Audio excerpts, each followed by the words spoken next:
Good morning friends. আজকে আমার ব্রেকফাস্টে ছিল লুচি আর কাবলি ছোলা আলুর তরকারি।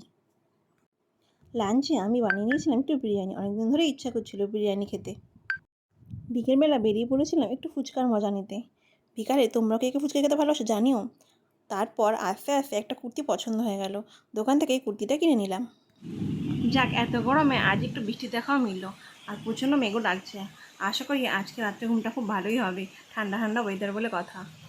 আজ আমার এনে ছিল রুটি, তরকার, পেঁয়াজ। তরকার সাথে পেঁয়াজ না হলে চলেই না।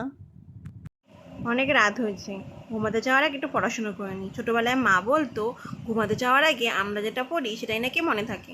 কালকে এক্সাম, একটু পড়াশোনা না করলে হয়, নাহলে তো কিছুই পারবো না। সারাদিন তো ভাবে পড়তে পারি না, রাতে একটু ঘুমাতে যাওয়ার আগে পড়াশোনা করে নিচ্ছি। অনেক রাতও হয়ে গেছে। সো ফ্রেন্ডস, তোমরা ঘুমিয়ে পড়ো, আমি পড়তে থাকি। হয়তো আমি পড়তে পড়তে ঘুমিয়ে পড়বো। তো আজকের জন্য এইটুকুই ফ্রেন্ডস। আবার দেখা হচ্ছে নেক্সট ব্লগে। Good night, stay tuned. আর হ্যাঁ, প্লিজ তোমরা সবাই মিলে সাবস্ক্রাইব করো, আমাকে সাপোর্টও করো, যাতে আমি আরও ভালো ভালো ভিডিও তোমাদের সামনে আনতে পারি।